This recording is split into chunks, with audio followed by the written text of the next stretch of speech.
Hello, it's Mike from Metro Trails back with some more history again, and we're here with the great historian Bill Honishevsky Jr. here, and we're in front of the oldest office building in the state of New Jersey, the Tisco Building, or Taylor Iron and Steel Company building, and I think Bill probably knows it better than just about anybody to interpret this history.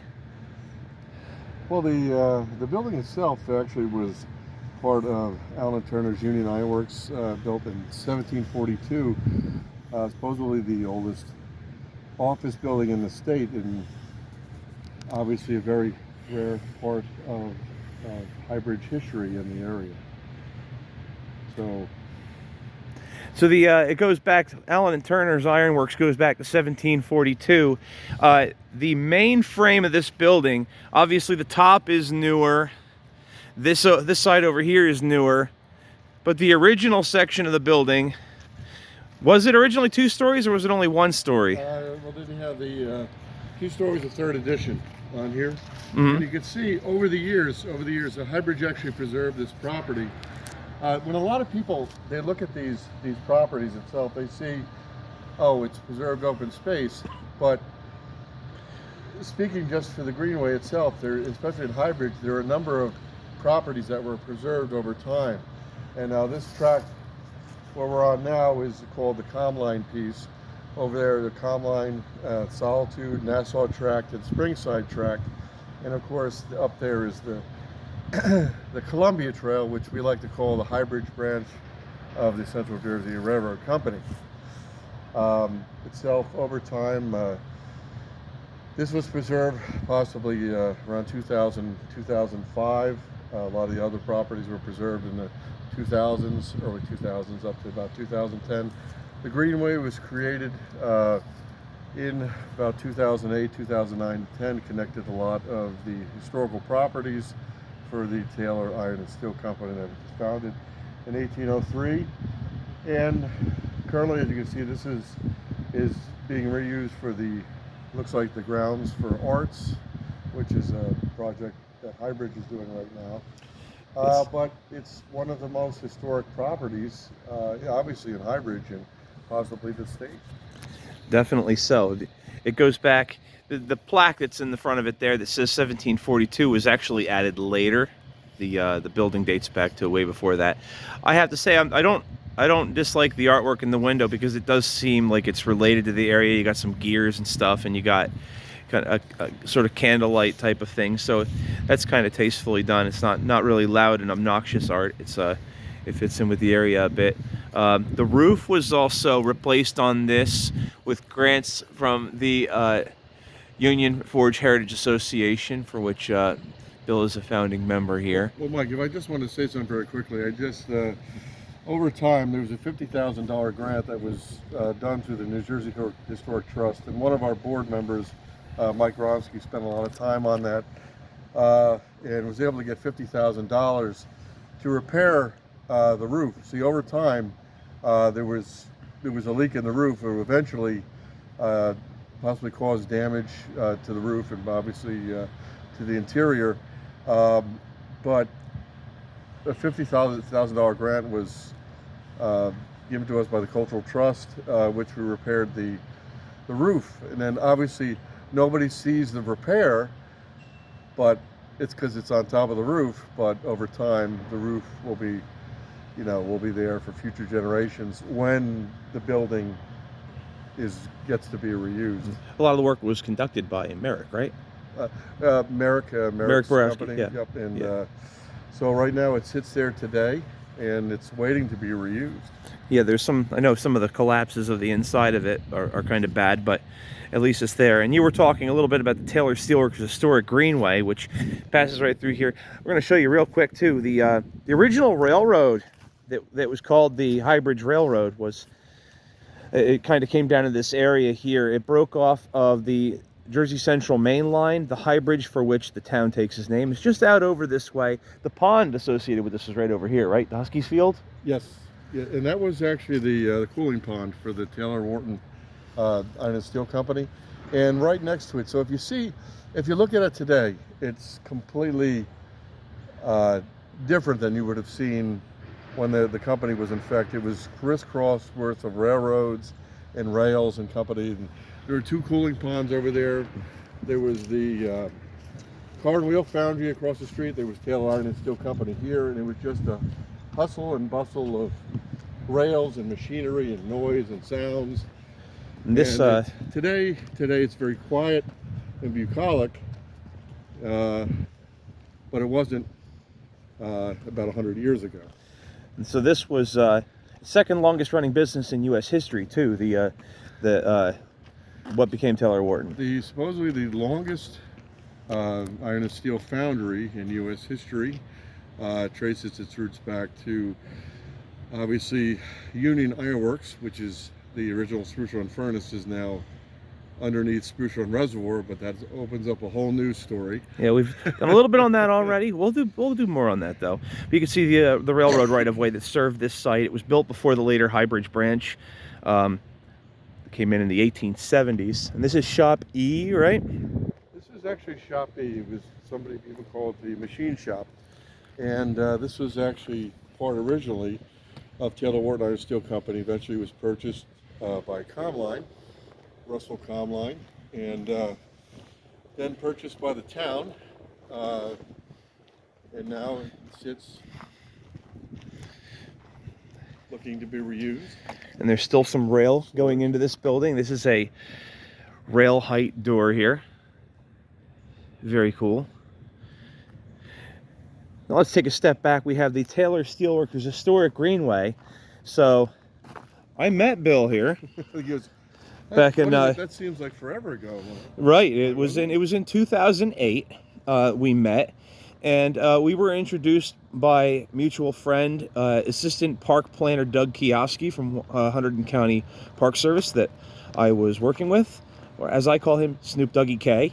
And he had been talking to Bill here about this Greenway that he had already started to clear himself, and we blazed it yellow because there was already some existing trail that we were superimposing on in the Nassau tract that had some yellow on it. So we just went with that and made it a little more uniform, 2x3 inch blazes. You can see one of them over there, over near that bear cutout. It goes into the woods. Well,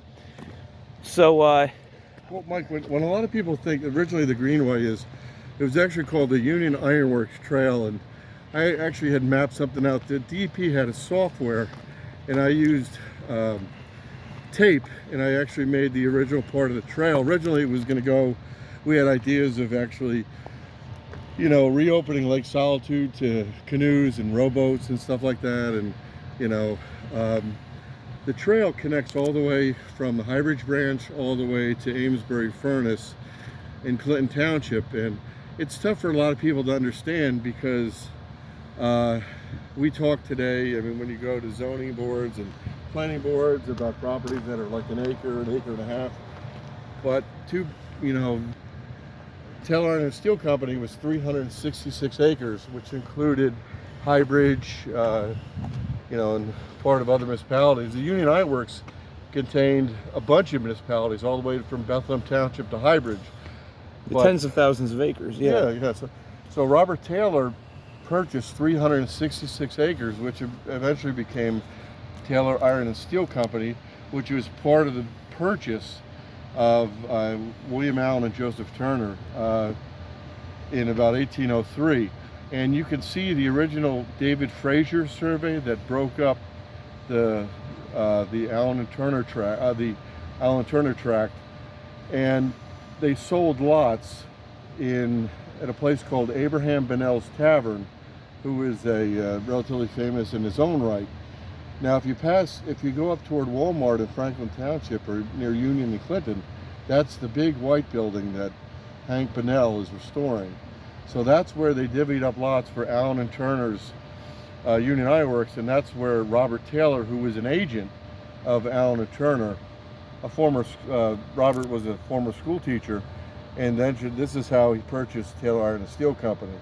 So they smacked it right down here, and pretty much the foundry proper is right here, which is now Custom Alloy, which is a relatively famous, company in its own right. It's been around a pretty long time. But to get back to the point, to connect the Greenway a lot of people take a look at the Greenway and they think, wow, that's really cool, let's build a trail. And Mike will be the first to tell you, it takes, it took maybe 1, 2, 3, 4, 5 properties to all be purchased in succession to connect a Greenway. And then the bureaucracy of the permissions in order to do The it. bureaucracy involved, which is a major thing. So when I met you, here's what we're walking on right now. Snoop Dougie K came over here and introduced us, and this bridge was a complete mess that would barely even had a decking left on it. It was rotted to no end. And Bill was getting all these grants, and I said to him, well, you don't have to get a contractor on this. Save some of the grant money, and we'll do it as a volunteer project with my group, and we'll try to knock it all out in a day or two and do well with it. We got permission from the town, amazingly, and we camped right here on the road. There, yeah. We camped out overnight. We got here early in the morning on a Saturday. Yep. And myself and Matt Davis and my buddy Kyle Zielinski, late friend Kyle, and Shelly Janes, who's the Metro Trail secretary at the time, and her daughter and their boyfriend all helped out here, and we ended up ripping off all of the old decking in one day, and we had about half of the new decking on. It was basically like a crazy assembly line. While we were working on this stuff here, Mike Gronsky of Union Forge Heritage Association was over at the Solitude house. Yep. He was cutting the planks all to length and delivering them right over here to this site, and as fast as he could deliver them, we were slapping the new ones into place, and we had a bridge that could be crossed within a couple of days. And part of the thing is, over time, we actually had to get an easement through this property. This is actually where we are. One was borough owned, but now we're walking onto the property of Custom Alloy Corporation, who was gracious enough to give our nonprofit an easement at the time.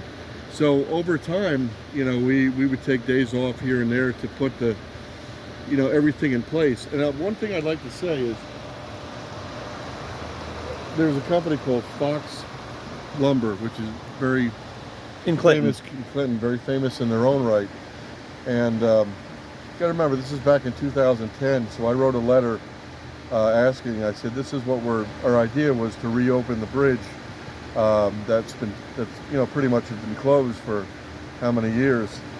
This is how much lumber we need. Could you donate us at cost or whatever you need?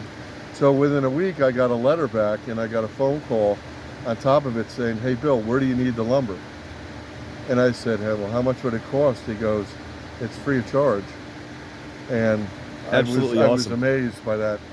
And the lumber. So there's a plug for Fox Lumber. Patronize Fox Lumber. They're good people. And Custom Alloy actually manufactured the joints, the different joints, and you see the metal over here and the screws and everything else.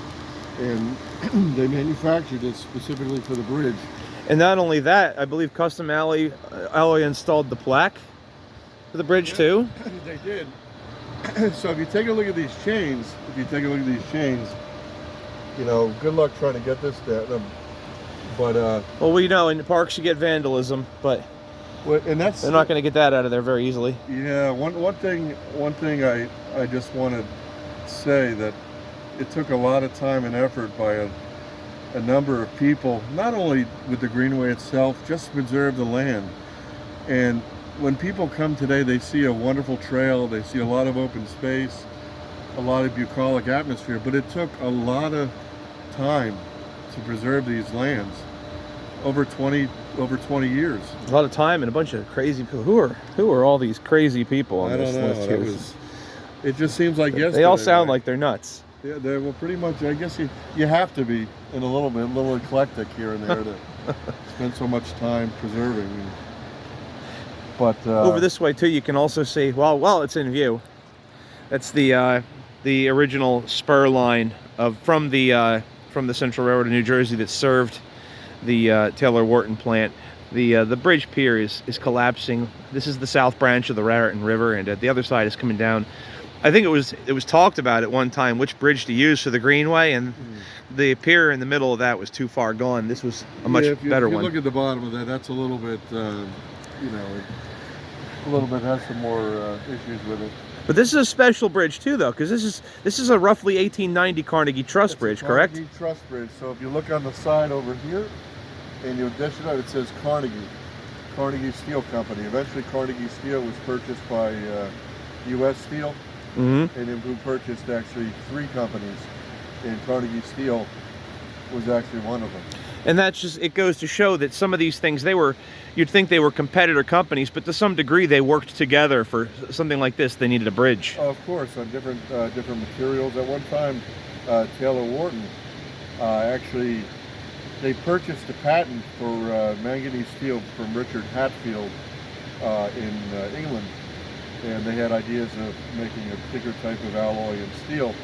So that's what I always find it amazing that even though Taylor Wharton is gone from Highbridge, you know, you have Custom Alloy, I mean, who deals with a, you know, completely different sort of business and a very famous company in their own right. And so when people walk through this, you know, they look at the bucolic area, the South Branch of the watershed, its natural features, its wonderful historic structures. I mean, this area, you know, right down the road here, which we're going to see right down the path, we're going to see Union Forge. And Union Forge is actually part of the original Union Iron Works. It's amazing stuff. It's amazing, and a lot of new people are moving in. And there's a lot of people that appreciate it. We just met a gentleman here that we put these planks on here in 2010, and they had rotted to the point where there were holes in a couple of them since then. And we met the guy that just did this patchwork, you know, as a volunteer. So it's kind of nice that people take ownership of some of these places and do some of the work as needed. It's holding up pretty well since 2010, but one thing, Mike, I'll tell you, if I appreciate, like, if you come to a bridge, you know, you come to a particular part of the trail and there's a tree that fell down or something needs to be cleaned, you know, not just this trail, but any trail in the state of New Jersey, take pride in it, you know, clean something up, maybe take a washcloth and clean off the graffiti, you know, if you have a moment, take some pride in it. Absolutely. So over here we have the start of the easement section that was granted graciously by Custom Alloy. The guy told us it's not Custom Alloy anymore. I forget the name of the company that has taken it over, but maintains the easement here. Needs to be blazed a little bit more over here. We marked this trail, like I said, back there in before 2010, but sometimes the paint blazes fade a little bit. It's way better than plastic, though, because the plastic just doesn't last. So this is the Greenway here. It's amazing to see such a well-trod route, because Bill and I were out here with serrated hand saws and stuff, cutting this stuff open and trying to make it wider. Over and over again. Now it gets so much use that we hardly have to do any of that. Occasionally there's some problems, like when we had Superstorm Sandy, the entire section of it behind the Tisco Building had to be rerouted. But within a week of that, Bill and I went out there and we rerouted the whole trail before any of the municipal, state, or county groups had any of their stuff reopened yet. So we did pretty good with that right after Sandy. Now our next important spot, you can see there was a little side trail there. That's shown on Google Maps. It's shown on all trails. It's not an official trail. It's over private property. The actual easement is over here. And this is the memorial to our good buddy Kyle Zelensky, who sadly passed in 2010. This thing is heavy. I carried this thing out here myself. It weighs like 250 pounds. It goes down to the ground. Hey, Mike, get a load of this right here. Remember this? Oh yeah, and there's a coupler there. Now let me give you a history that this is actually part of the railroad, but if you take a look over here, Doug Kiofsky brought that up from over here, and I brought it back from over here. So we actually made that a part of when Kyle passed, part of his his little area. It's really appropriate, I think, in a way. I'm not exactly sure what Kyle would want it to be, a resting place or memorial to him, but this is a really good spot for him, though, because he was very much into American Revolutionary War history, and he had told me that he was a reenactor at the Connecticut Farms Church out in Cranford area, Union County, and he just loved that time period and the history with it. And so some of these stones that make up the delineation of his memorial are actually from the old Bloomery Forge, Right. which we're going to see just ahead here. It's another hugely historic spot. Another thing I want to mention here too is that you wonder where your forefathers were and what they were doing and everything. So George Washington came here because right up ahead you can see the Solitude house. That's the ironmaster's house where Robert Taylor lived. Now, Robert Taylor was an avid fisherman. George Washington was not.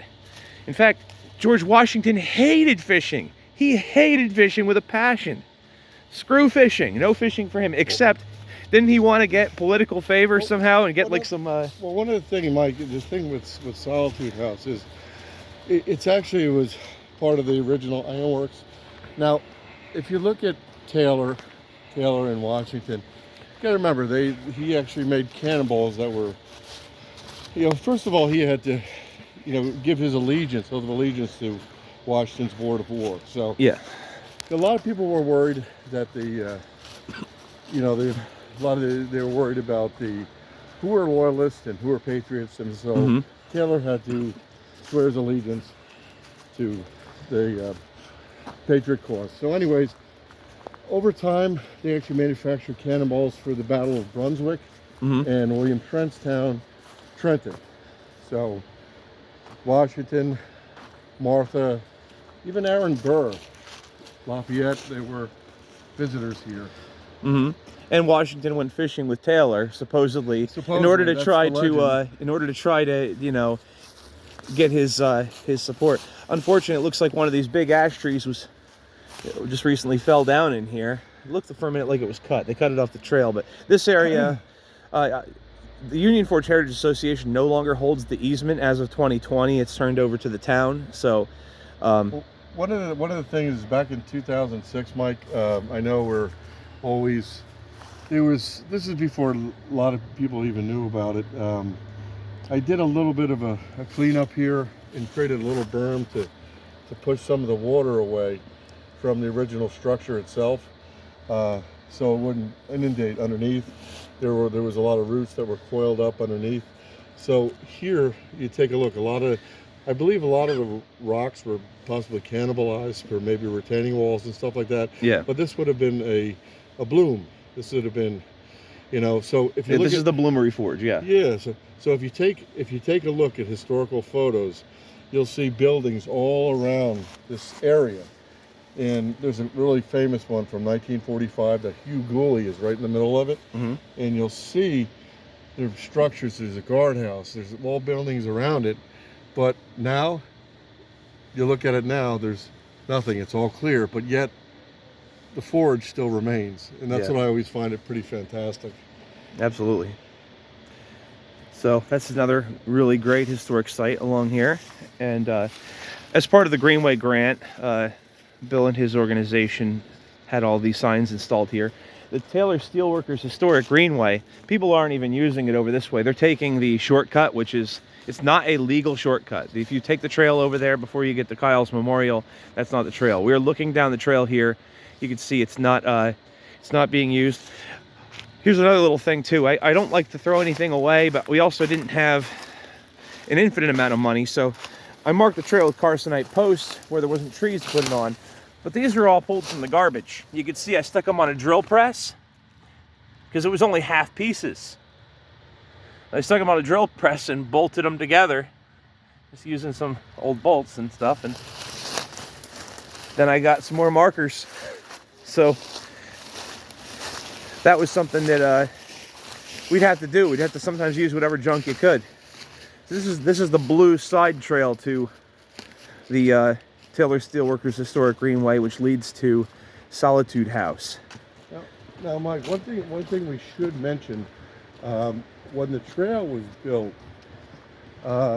originally the trail was built before they did the rehabilitation to Lake Solitude Dam. So originally the trail actually made a left. Just up here a little bit, over by your community garden where you used to have that. Right. And now it's pretty much been, you know, a little bit deferred to straight through and to the left. So you'll see that's specifically why we have the sign in that place.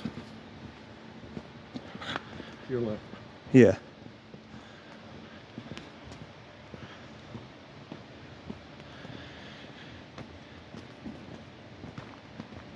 And here we have the Solitude House, which the original section of it dates back to the early 1700s. Beautiful example of a colonial ironmaster's home. We have the, it's the company store right there, right? Barracks, company store, slaves quarters. The slaves quarters is actually around the other side of the building over here. We'll show you that as well.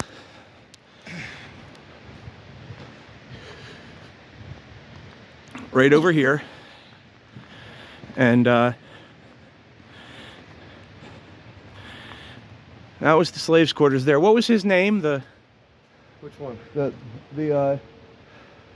slave that lived there. Well, the house servant was Mingo. Mingo, that was it. Was the guy that lived there. Servant.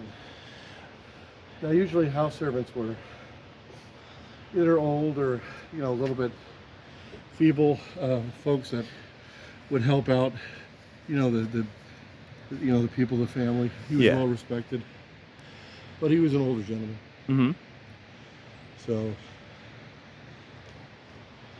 So there you have it. This is the Solitude House. That was the museum for the Union Forge Heritage Association for many years. But now they are located in the Joseph Turner House, which is located on Van Sickles Road, just past the Spruce Run Recreation Area entrance, and was the original portion of that being built in 1760, and was a home to one of those original founders. William Allen's house was actually nearby also, but it was destroyed and is now under the waters of Spruce Run Reservoir. But well, like a lot of people ask you, what's the connection between where we are at 117 Van Sickles Road to Solitude House? So look at it this way. So pretty much you had two British iron investors that owned 10,849 acres. Now, that's a lot of land, but it was kind of like, you know, there were a lot of exploratory purchases. Kind of the British considered this, well, there's a lot of wilderness and wildlife, but, you know, we can do with it or without it. Until they found high-grade iron ore, and then people started coming, land speculators. So Allen and Turner were iron investors. So after the Revolution, it was broken up to two, from Turner's tract to Allen's tract. Now, Allen's tract included Highbridge, Turner's tract included the 1760 Joseph Turner House, which is off Van Sickles Road. So, and that divvied up into different parts, different areas. There was a part called Union Farm, which is right along, you know, which is now Route 31. So that's how they're interconnected, because they were all part of Union Ironworks. That's how the tract.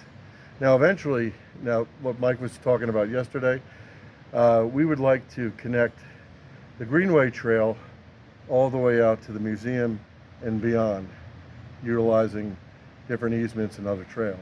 you want to connect all of the acreage that was once part of the land holdings associated with the Union furnace. Yeah. Which including some of the furnaces and everything. And like, and one of the things that obviously any historian worries about is, you know, a lot of times we provide access to these beautiful structures, these ruins, especially Amesbury Furnace in Clinton Township. And growing up, you know, I've lived here my whole life. We've always, you know, we used to run by it and all that. We knew exactly where Amesbury Furnace is, or Union Forge is. And when you attract a lot of people to these sites like that you see on the internet. You know, you have the codes that, you know, you can use your phone, your iPhone, to connect to anything. Yeah, the QR codes, right? QR codes and everything. When you bring more people to these sites, you have more chance of it being vandalized, rocks being stolen, used as, you know, maybe an ornament to their house or something. Like that's what happened at Springside Farm. You have a lot of people that go through some of the ruins of the structure, and they find a lot of things that say Tisco on it or something like that, and they take home and they put it on their wall. And no, we just wanted to keep the ruins and the artifacts, you know, safe and, you know, secure. A lot of these ruins are on a wing and a prayer also, so, you know, try to protect them the best we can. Absolutely. So we can only hope that future generations will do that also. All right. Well, we'll be putting out some more stuff here for you. So thank you everybody for watching. So keep history alive.